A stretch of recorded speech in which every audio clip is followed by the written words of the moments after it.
Hi everyone! Today we're going to learn how to read the nutrition facts label.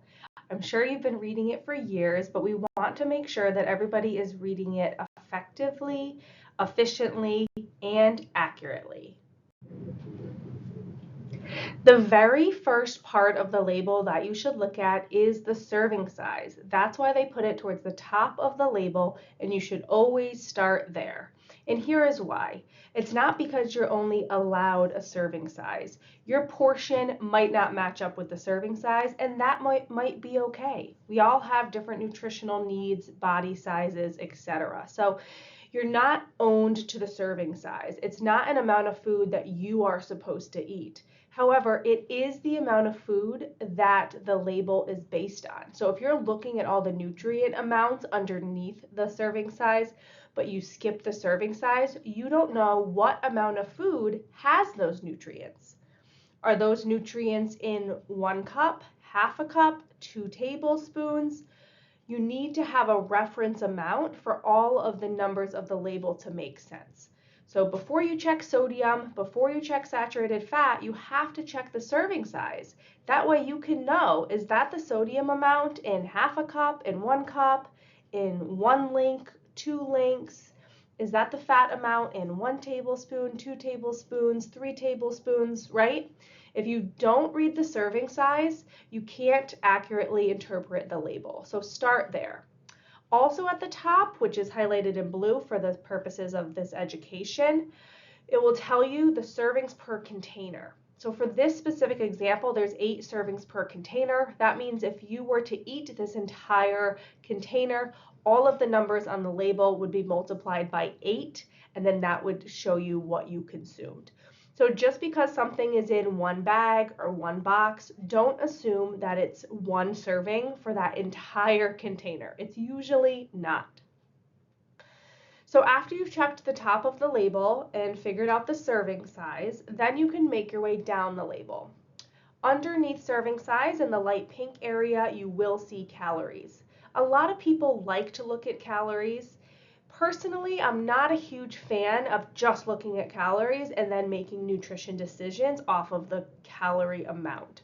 The amount of calories in a food doesn't tell me anything about the nutritional impact of that food. Something that's high calorie, like peanut butter, might be more nutritious than something that's low calorie that you're going to end up eating 6 servings of because it's not filling or satisfying. The calorie amount also doesn't tell us anything about the sodium amount, how much fiber something has. It doesn't tell us about the quality of that food. So while you might check there, especially if you're calorie counting, don't judge the food just by the amount of calories on the label. So moving down to the light orange section, this is where you're going to find your macro and micronutrients. The macronutrients are in the center, and then at the bottom under that black bar, you're going to find the micronutrients, which are vitamins and minerals. So starting with the macronutrients, the first one listed is total fat. For this example, it's 8 grams. Underneath that, you'll see an indentation, and then it lists saturated fat, and then another indentation, which lists trans fat. Whenever something is indented, it's already included in the total. They're just giving you more information about where that total came from. So for this example, 1 out of 8 grams of fat is coming from saturated fat. Do not add up the 8 plus the 1 and think that there's 9 grams of fat. There's 8 grams of fat, and 1 of those grams is coming from saturated fat. 0 are coming from trans fat. You won't see numbers next to the trans fat. In 2018, the FDA banned the use of companies adding trans fat into their food. So you're likely only going to see a 0 in that part. So you can just skip looking at the trans fat and focus on looking at the saturated fat. Now, if you're doing the math here and you're realizing that there's 8 total fat, but only 1 is saturated, if you're wondering what are the other 7 grams of fat coming from, that would be the unsaturated fat. Companies do not have to list out the unsaturated fats, but if you subtract the saturated fat from the total fat, it will tell you how much saturated fat is in that food.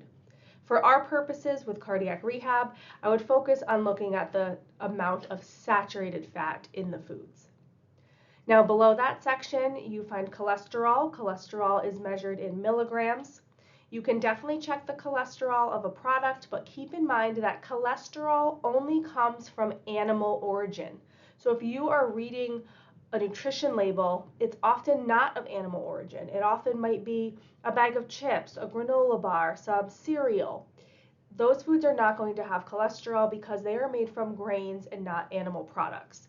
A lot of things that might be high in cholesterol are not going to have a nutrition facts label on them. So you can look there, but it's not going to be too helpful. And also, the American Heart Association would like people to put more of an emphasis on lowering their saturated fat content specifically versus lowering total cholesterol.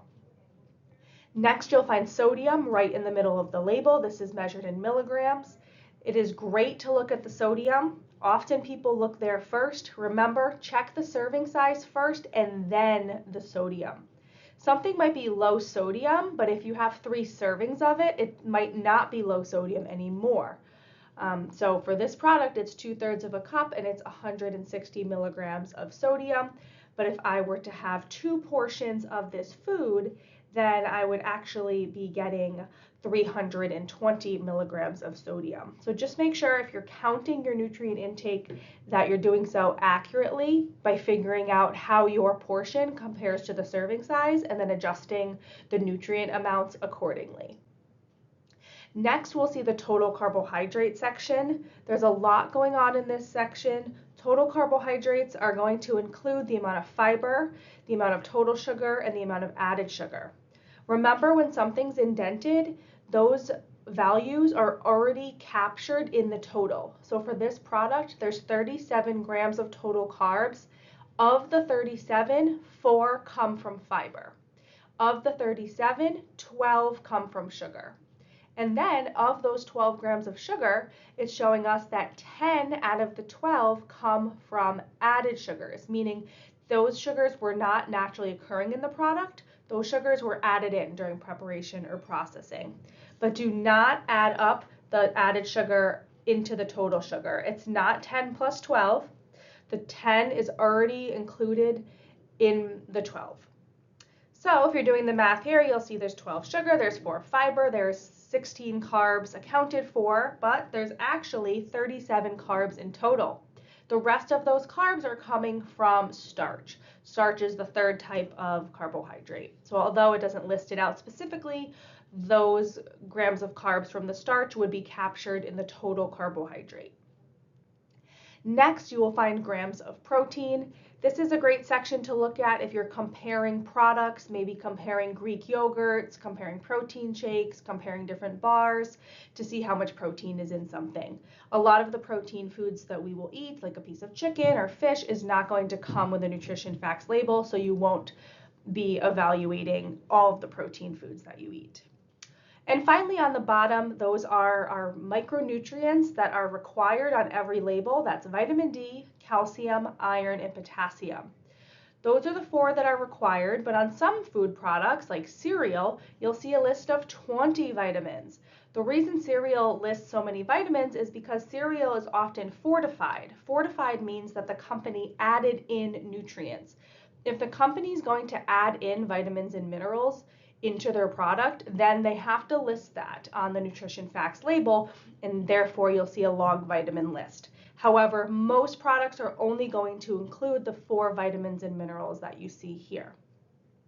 You might use this section if you're trying to keep track of your potassium intake. Maybe you're trying to eat more potassium to lower blood pressure, or maybe you're trying to eat less potassium because you have kidney disease.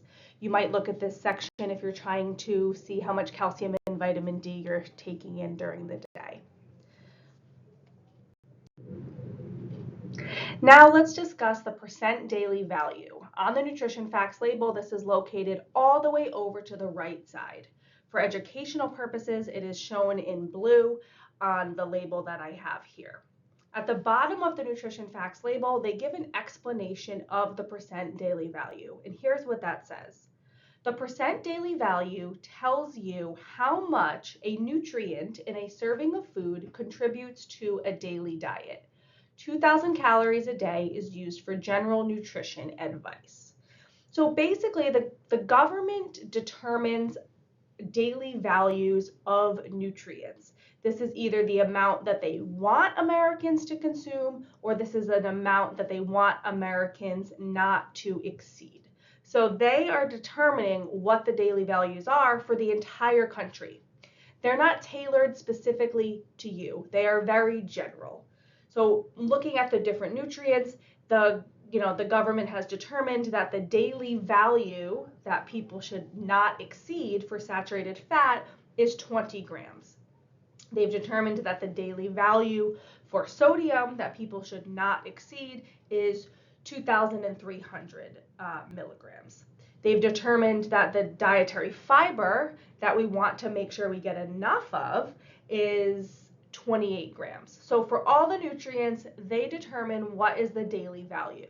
So the percent daily value is how much eating one serving of that food is contributing towards that daily value at the end of the day. So if the daily value for saturated fat is set at 20 grams, then it's telling you that if you ate 1 cup of this food, you'd be getting 23% of your saturated fat towards that limit of 100%. So 4.5 grams is 23% towards that daily value of 20 grams.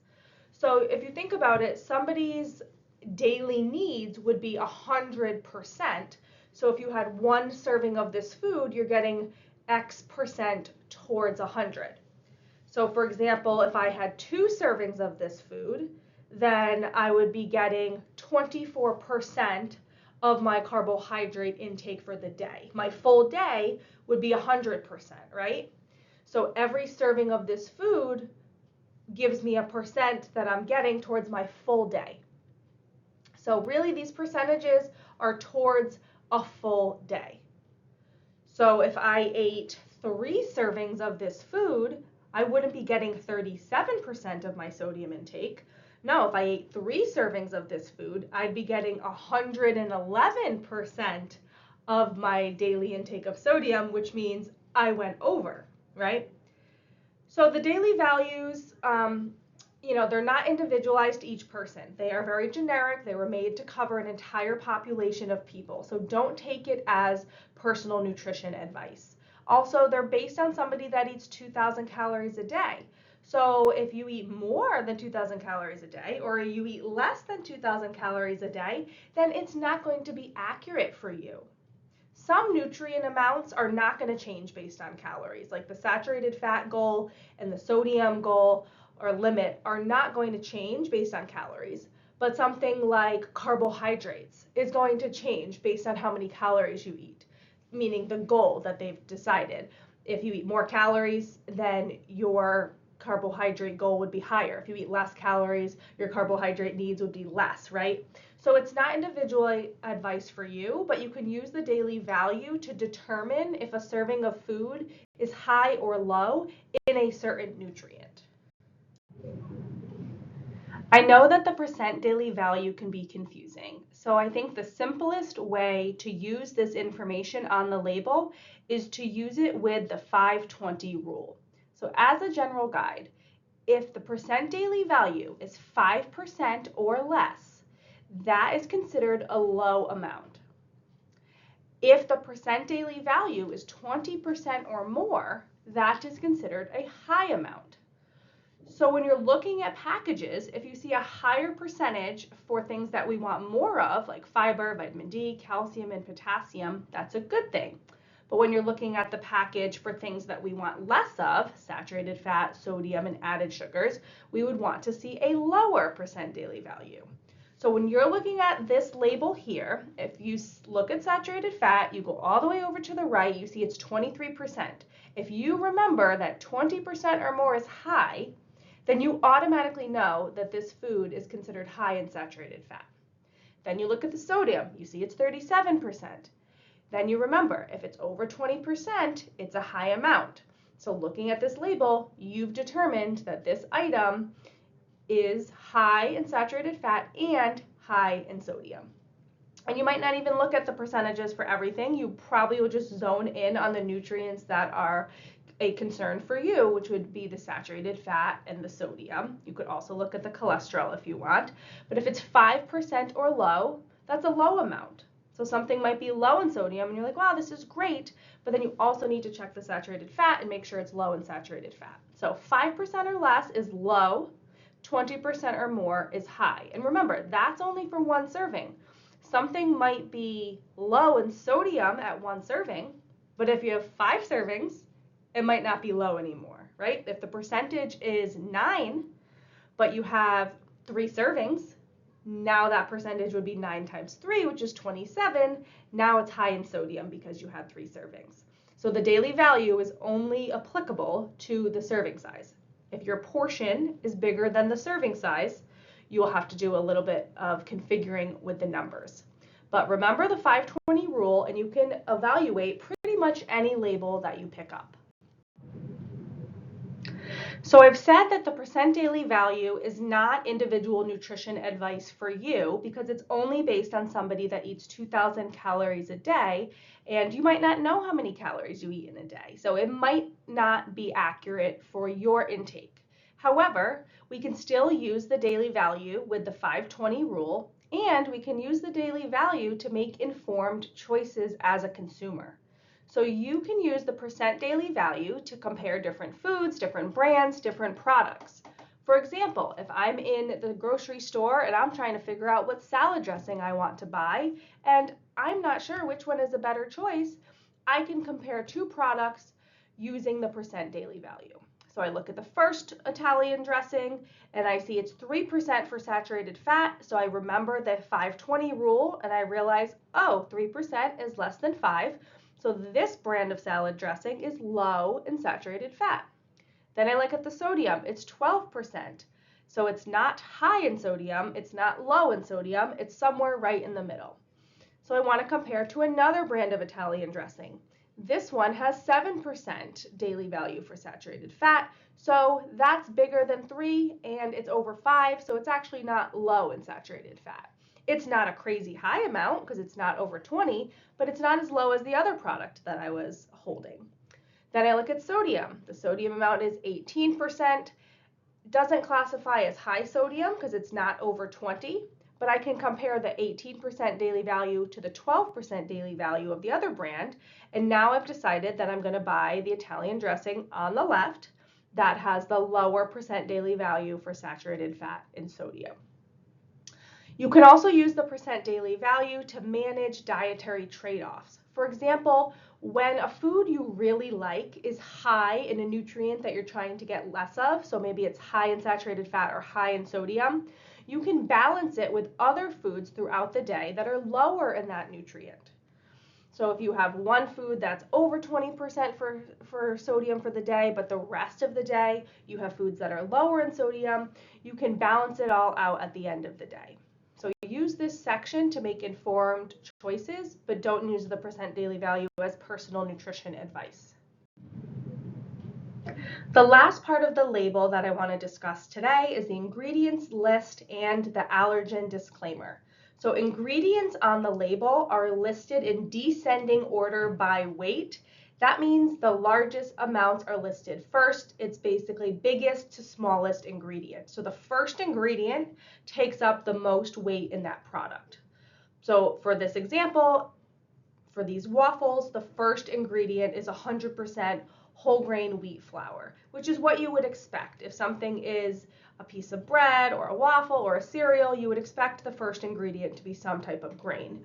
And then as the ingredient list goes on, you're getting to the smaller nutrients. So biggest to smallest is how the ingredients are listed. Underneath the ingredient list, you will find an allergen disclaimer if the product contains any of the 9 major allergens. So if a product contains milk, eggs, fish, shellfish, tree nuts, peanuts, soy, wheat, or sesame, then the company has to disclose that directly under the ingredient list, and this makes it super quick and easy for allergen families to identify safe foods. Happy label reading! If you have any questions, feel free to stop by my office or send me an email at katie.mcqueen@brownhealth.org.